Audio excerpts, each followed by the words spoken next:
नाज़रीन अस्सलाम वालेकुम। ड्रामा सीरियल रत की अगली किस्म में आप देखेंगे कि ईमान मुसलसल सालार को न सिर्फ हौसला बढ़ाती हुई नजर आएगी बल्कि उसका हर मुश्किल वक्त में साथ भी देती रहेगी और उसे गाइड भी करती रहेगी।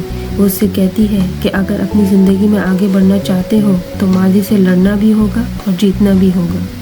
उधर ईमान की बड़ी बहन सवेरा अपने वालिद के सामने एक बड़ा फैसला यानी खुला का इरादा जाहिर करती है तो आलम साहब ना सिर्फ सवेरा के इस फैसले को सही कहते हैं बल्कि उसका साथ देने का भी वादा करते हैं। सवेरा अपनी बहन और बहनोई की तायद हासिल करने की भी कोशिश करती है और उनसे पूछती है कि क्या जोया और मोहसिन मेरे इस केस में जमील के खिलाफ गवाह बनोगे।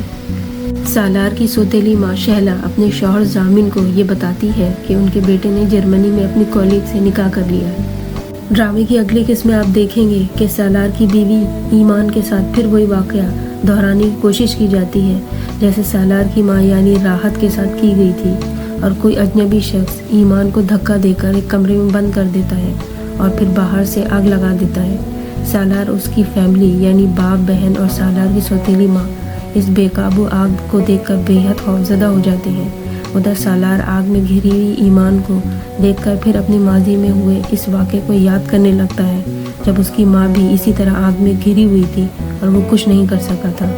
सालार की सौतेली माँ सालार पर तंज करती हुई कहती है कि सालार जो ईमान से बेपनाह मोहब्बत का दावा करता है और मोहब्बत करने वाले तो आग का दरिया पार कर जाते हैं लेकिन सालार दो शोले नहीं फैला सका। लेकिन अगली किस्म में हम देखेंगे कि क्या सालार ईमान से अपनी मोहब्बत के दावे को सही साबित कर पाएगा और जैन जो अभी तक मंजर से गायब था अचानक अगली किस्म में किस सोच के साथ वापस आएगा।